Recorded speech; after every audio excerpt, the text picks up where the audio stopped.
नमस्कार आदाब, मैं हूं राव अकरम और आप देख रहे हैं मेरा हिंदी यूट्यूब चैनल। साथियों, वीडियो शुरू करने से पहले आपसे गुजारिश है कि अगर आप लोग मेरे इस यूट्यूब चैनल पर नए नए आए हैं तो कृपया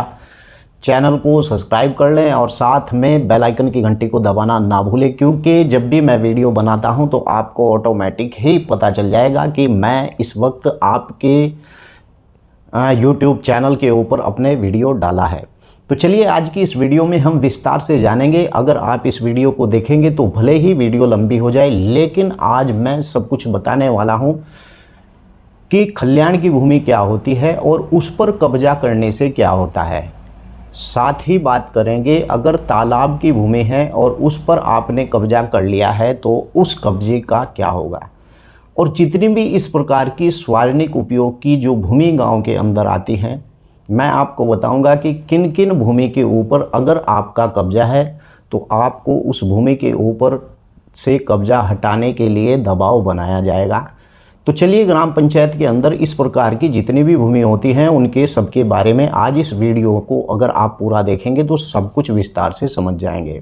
तो चलिए, ज़्यादा बात ना करते हुए मैं वीडियो को आगे बढ़ाता हूँ और फिर विस्तार से वीडियो को शुरू करता हूँ। मैंने आप लोगों से रिक्वेस्ट की थी कि अगर आप लोग मेरे इस YouTube चैनल पर नए आए हैं तो कृपया चैनल को आपने सब्सक्राइब कर लिया होगा। अगर आपकी कोई इस वीडियो के बाद क्वेरी है तो आप मुझे डिस्क्रिप्शन में मैंने अपना मोबाइल नंबर दे रखा है, वहाँ से आप नंबर लेकर मुझे कॉल भी कर सकते हैं। लेकिन किंतु परंतु अगर आपका कोई सवाल है तो आप इस वीडियो के नीचे भी लिख सकते हैं, मैं उस पर भी टॉपिक बनाकर उस पर भी वीडियो बना दूंगा। तो चलिए, मैं आपको बताता हूं कि खल्याण की भूमि आखिर क्या होती है। आप गांव के अंदर कहीं पर भी चले जाएंगे तो गांव के लोगों को इस बाबत जानकारी नहीं होती है कि जिस भूमि के ऊपर वो लोग कब्जा कर रहे हैं वो आखिर भूमि कैसी है। आप किसी भी गांव में चले जाइए, आपको बिल्कुल भी इस बात की जानकारी नहीं होगी कि वो भूमि किस प्रकार की भूमि है। लेकिन अगर आपको बाद में पता चलता है कि ये भूमि खल्याण की भूमि है और आपने इस पर कब्जा कर लिया है तो आपको वहाँ पर बहुत ही दिक्कतों का सामना करना पड़ सकता है। वो कैसे करना पड़ सकता है कि अगर आपने खल्याण की भूमि के ऊपर मकान बना भी लिया है और आप वहाँ से 10-20 सालों से रह भी रहे हैं, आपने कब्जा भी कर लिया है और आपने वहाँ बिजली का कनेक्शन भी करा लिया है और आपके पास इस प्रकार के पूरे एविडेंस भी हैं कि वास्तव में आप लोग वहाँ पर रह रहे हैं, तब भी उस भूमि के ऊपर, सरकारी भूमि के ऊपर आपका किसी भी प्रकार से नाम दर्ज नहीं होगा। क्योंकि मैंने बहुत सी वीडियो में बता रखा है, अगर भूमि सार्वजनिक उपयोग की हो, पहले तो ये समझ लेना चाहिए कि सार्वजनिक उपयोग की भूमि कौन कौन सी होती है। खल्याण की भूमि, खाद के गड्ढे, तालाब की भूमि, कब्रिस्तान शमशान की भूमि, मरघट की भूमि, धोबी घाट और श्रेणी 6(2) के अंतर्गत जितनी भी भूमि आती हैं वो सब की सब सार्वजनिक उपयोग के काम के अंदर लाई जाती हैं। अब आप देख लेंगे आपने किस प्रकार की भूमि के ऊपर कब्जा यानी कि कर रखा है। तो चलिए, यहाँ पर मैं आपको बता दूं कि कुछ व्यक्तियों ने मुझसे सवाल किया था कि अकरम भाई, आपने बताया था कि लिमिटेशन एक्ट की धारा 64 इस बात का उसके अंदर प्रावधान है कि अगर किसी व्यक्ति ने सरकारी भूमि के ऊपर यानी कि 30 साल का से कब्जा कर रखा है और उसके पास सभी प्रूफ हैं तो क्या वो उस भूमि का मालिक नहीं हो सकता। तो मैं यहाँ पर आपको स्पष्ट कर देता हूँ कि अगर ग्राम पंचायत के अंदर नवीन प्रति की भूमि है या आबादी की भूमि है या इस प्रकार की खेती काश्तकारी की भूमि है, बंजर भूमि है, अगर आपने उस पर कब्जा कर लिया है और आपके पास उसका पूरा यानी कि एविडेंस है, यानी कि पूरे उसके आपके पास गवाही है और पूरे उसके पास ये डॉक्यूमेंट्स साबित करते हैं कि आपके पास ये भूमि पिछले 30 सालों से है, तो इस प्रकार की भूमि पर आपको मालिकाना हक मिल जाएगा। लेकिन अगर वो भूमि सार्वजनिक उपयोग की भूमि है, जैसा कि मैंने बताया कि तालाब और खाद के गड्ढे, होलिका दहन या इस प्रकार की जितनी भी भूमि आती है, अगर इस प्रकार की भूमि के ऊपर आपने कब्जा कर रखा है तो इस प्रकार की भूमि के ऊपर आपको किसी भी प्रकार का कोई मालिकाना हक नहीं मिलेगा और इस प्रकार की सरकारी भूमि के अंदर आप अपना नाम भी दर्ज नहीं करवा सकते। यूट्यूब पर आप सर्च मारते हैं कि सरकारी भूमि के अंदर आप अपना नाम कैसे दर्ज करवाएं, और बहुत से यूट्यूबर इस बात को बता रहे हैं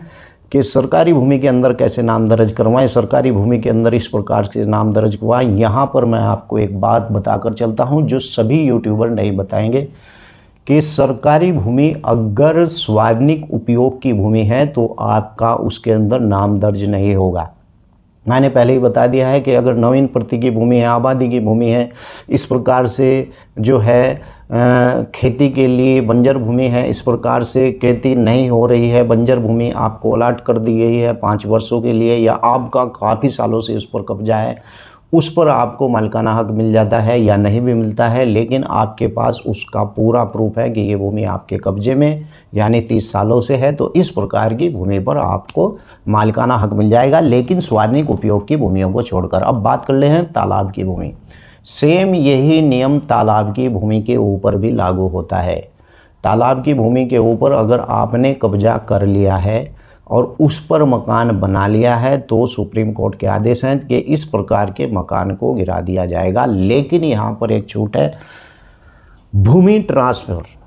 अगर आपके पास इस प्रकार की कोई भूमि है और आपने गलती से उस तालाब की भूमि के अंदर मकान बना लिया है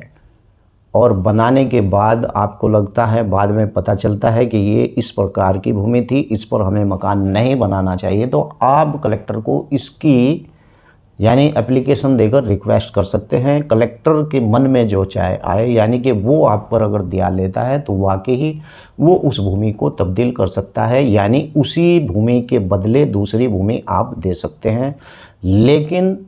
ये कोई वो नहीं है कि भाई ये हो ही जाएगा, लेकिन ये अगर ऐसा हो जाता है, क्योंकि मेरे पास उत्तर प्रदेश से एक कॉल आई थी, उसने मुझे बताया था कि अकरम भाई हमारी भूमि थी लेकिन हमें इस बात की जानकारी नहीं थी कि ये भूमि तालाब की, हमने इसके अंदर बिल्डिंग बना दी, लेकिन अब ट्रांसफ़र विनिमय के आधार पर कलेक्टर ने ये बात मान ली है कि उस भूमि के बदले में दूसरी भूमि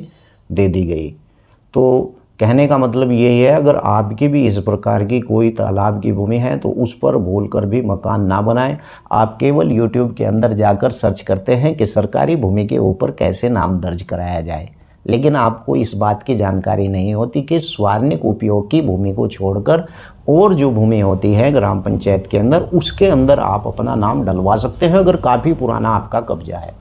लेकिन इस धोखे में, इस भूल में या किसी यूट्यूबर के चक्कर में आकर आप अपना समय ख़राब मत करें, क्योंकि मैं वीडियो बनाता हूं और लिमिटेशन लोग ही मुझे मेरी वीडियो को देखते हैं जो लिमिट के आधार पर होते हैं,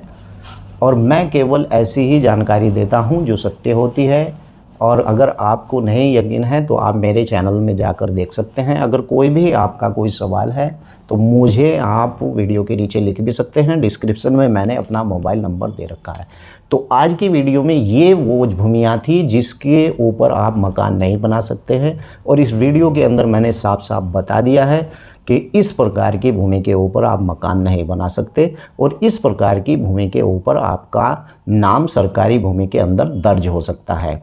तो आपको वीडियो कैसी लगी तो बिल्कुल आप लाइक करके मुझे ज़रूर महसूस कराएं कि वाकई लोगों को वीडियो अच्छी लगी है, और लोगों ने काफ़ी इस वीडियो को लाइक किया है। तो चलिए अगला, अगर आपका कोई टॉपिक है तो आप मुझे कॉल भी कर सकते हैं, और लाइव भी मुझे आप कॉल कर सकते हैं, क्योंकि